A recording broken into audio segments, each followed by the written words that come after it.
Is Ramsey that dude? Is Ramsey that dude? I have been very conflicted with how I view Aaron Ramsey, because I've always felt that, why do people think that he's that good of a player? Like, sometimes he'll do really good things, but I've always felt that he's been a bit overrated. And he really is not as good as people are. So when, with the whole thing of him signing for Juventus, which I don't understand that move, I don't think Juventus need him. And Arsenal saying, my gosh, we're going to lose such a great player. Why didn't we fight to keep him on? Like, okay, what has Ramsey ever had an amazing season? If he's had an amazing season, he's not had 2 amazing seasons or 3 amazing seasons where he's been one of the best players in the league. But I just look at this game and I just look at, what he brings to Arsenal in an attacking sense, an offensive sense, and I just think his footballing brain. I am slowly beginning to appreciate what Ramsey is. He still isn't a great player. For me, he's a bona fide tier 3 player. I think Ramsey at his best is upper tier 3. Upper tier 3. I don't think he's in that tier 2 echelon. I don't think he's in that tier 2 echelon, but I think even if he's upper tier 3, I do feel that he sometimes does tier 2 things and does have tier 2 moments within games. And you look at that goal that he scored there, good walking interchange with Arsenal, and that's just a quality finish, I believe, on his weaker foot, on his left foot.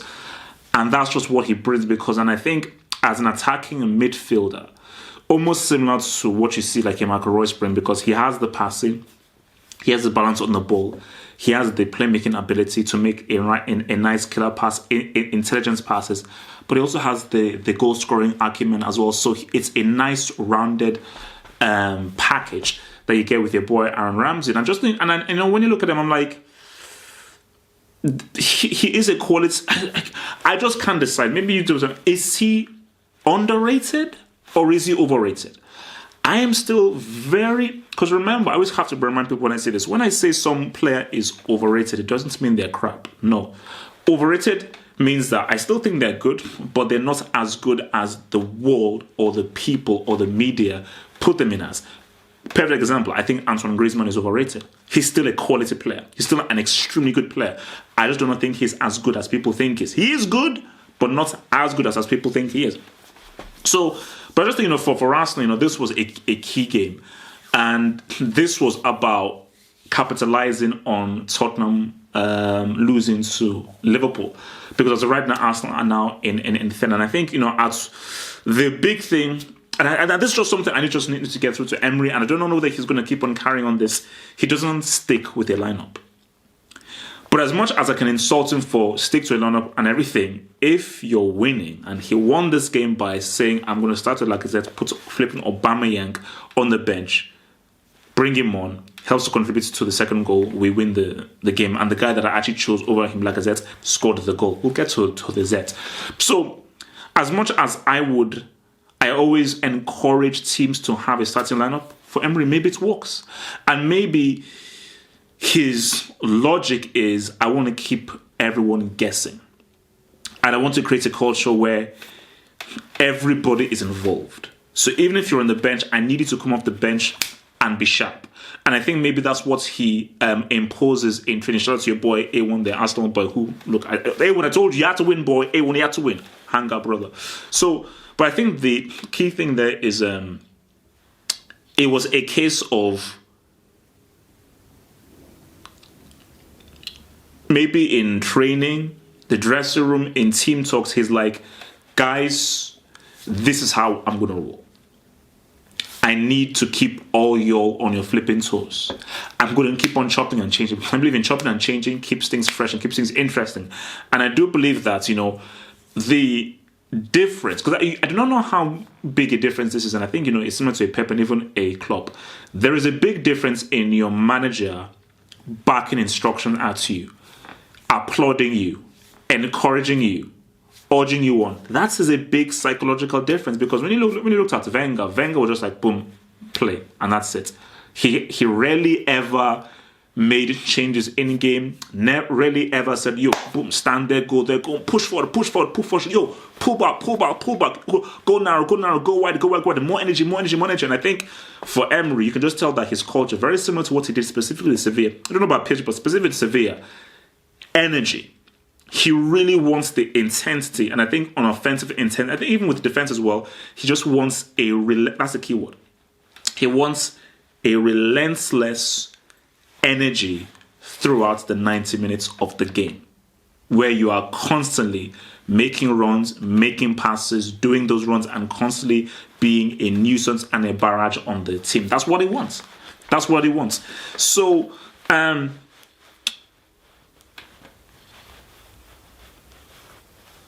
let's get let's roll in here with the Z. See, this is what I've always said about Lacazette and Aubameyang. Aubameyang is a better goal scorer. Lacazette is the better player. Simple as that. And when you give me that, they both have to play. See, if it's me, again, Emery, you're the manager and everything, but just if it's me and everything. If I say this guy's an amazing goal scorer, this guy's a really good football player, really good on the ball, technically good on the ball, this guy has a natural goal scoring instinct, my gosh, this is a remedy for a beautiful strike partnership that can work really well. Because in my mind, I'm thinking that, okay, Lacazette plays slightly behind Aubameyang, and he's sort of like a number 10 stroke striker. I can sort of emulate the Beckham-Henry kind of strike partnership that they worked on, where Beckham was the more technical guy on the ball. Henry, still technical, but was much more of had a goal-scoring elements that Beckham didn't have. So I'm like, boom, it's a remedy for success. But he didn't go with that. Kept with Lacazette. Arsenal kept pushing. They had their chance, they had opportunities. Aubameyang now comes on. And when I just saw how they combined for that G, I was like, they can keep on doing this more and more and more. And what Arsenal have that no other team in the Premier League has are two potent goal scorers. Aguero is a prime goal scorer. Jesus, so that's because sometimes doesn't. Liverpool don't really have a prime goal scorer as of right now because Salah has gone off the ball. But if it is, it's really primarily Salah. Tottenham, it's Harry Kane. For Chelsea, Man United, maybe you can say it's Rashford. They don't really have that prime, consistent goal scorer. Sorry. They don't really have a prime goal scorer. But if you have to choose one, perhaps it is Rashford. For Arsenal, Aubameyang and Zet get them G's.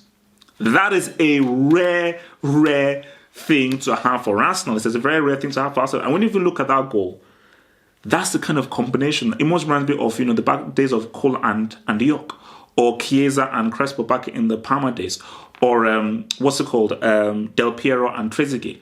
Strike partnerships are a beautiful thing. Strike partnerships are a beautiful thing. And the thing about it is that football has become so three-dimensional. It's become so detailed that Lacazette can ghost in within the midfield and the striking thing as well. Because remember, the shape you have when you don't have the ball is very different from the shape that you have when you have the ball. Because people's arguments against the strike partnership is you lose that one player in the midfield, and we're now in a midfield-heavy era where it's all about the midfielders and guys breaking from midfield and just having those numbers in that area. But my thing about it is that you can have to have the best of both worlds. That player that can come into the midfield to have the numbers can also come in and go in and support the strike as well. But I just think it's a beautiful thing to have. And look, let me talk about the Zets, man. That's a G. That is a flipping G, because again, to finish like that, good from, even like obviously the thing from Aubameyang, it was cool, it wasn't ideal. Zet had to really fight for it. He had to make the run, get in front of the defender, and time that chip over him, and that was just a thing of beauty. That was just a thing of beauty. And where we stand right now, I will need to remind people, this was way back when. You could look at I think it was the first or second Hope Meets Banter episode. I said, Arsenal are finishing in the top 4. There's still a long way to go, because United, Tottenham, both on equal points. Chelsea, my lord, I think Chelsea putting all their eggs in the Europa League basket because Sarri is trying to hijack the whole team. I think Arsenal can get the top 4, and it is very exciting what Emery is doing here.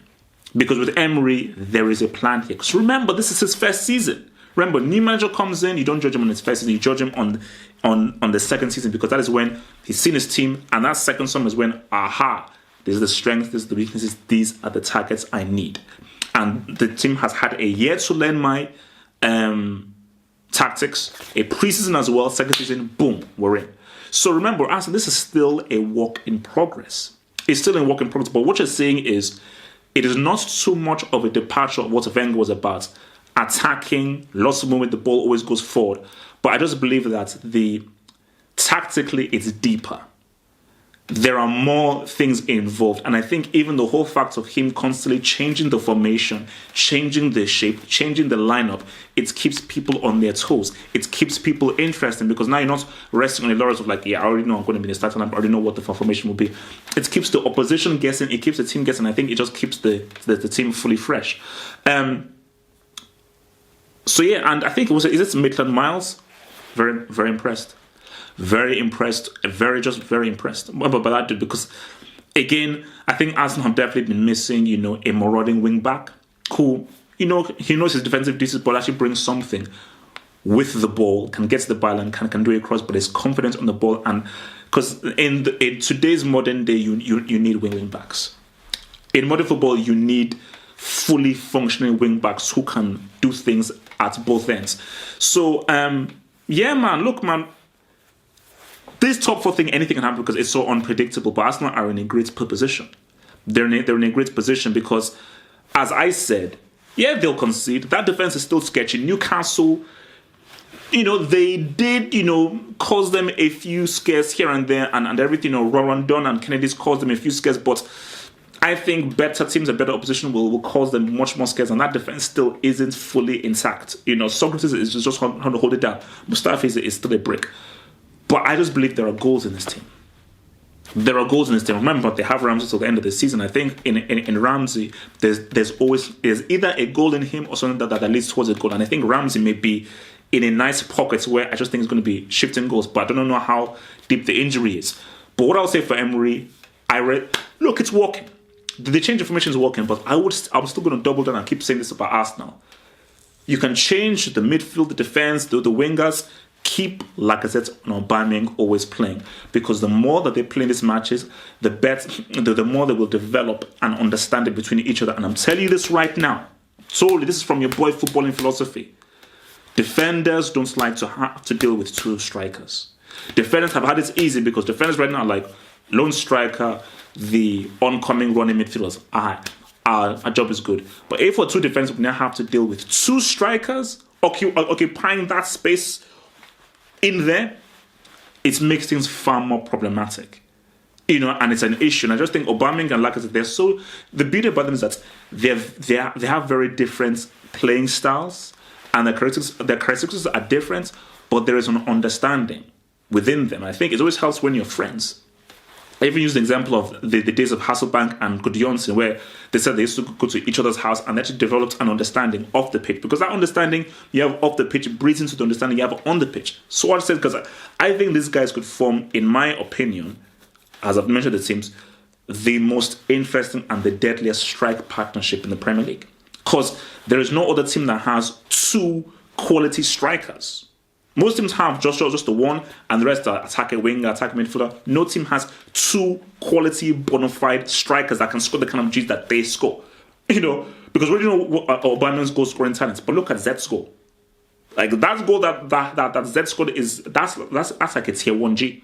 That's a tier 1G. So tell me what you think. Do you think Arsenal? I believe Arsenal get top four. I may be wrong, but I just have this feeling. Third or fourth, I don't know. But this top four thing is I think this top four thing goes to the last of the season, but I just have this belief that Arsenal, up or not, will get top four. And if they do, based on them sleeping in sixth all the time with Wenger, guys, man, you're going to have to give Emery a lot of damn thanks. Thanks for watching the video. Now think about becoming a Football Hot patron by pledging an amount each month, and then gain access to exclusive content only on the Football Hot Patreon page. Peace.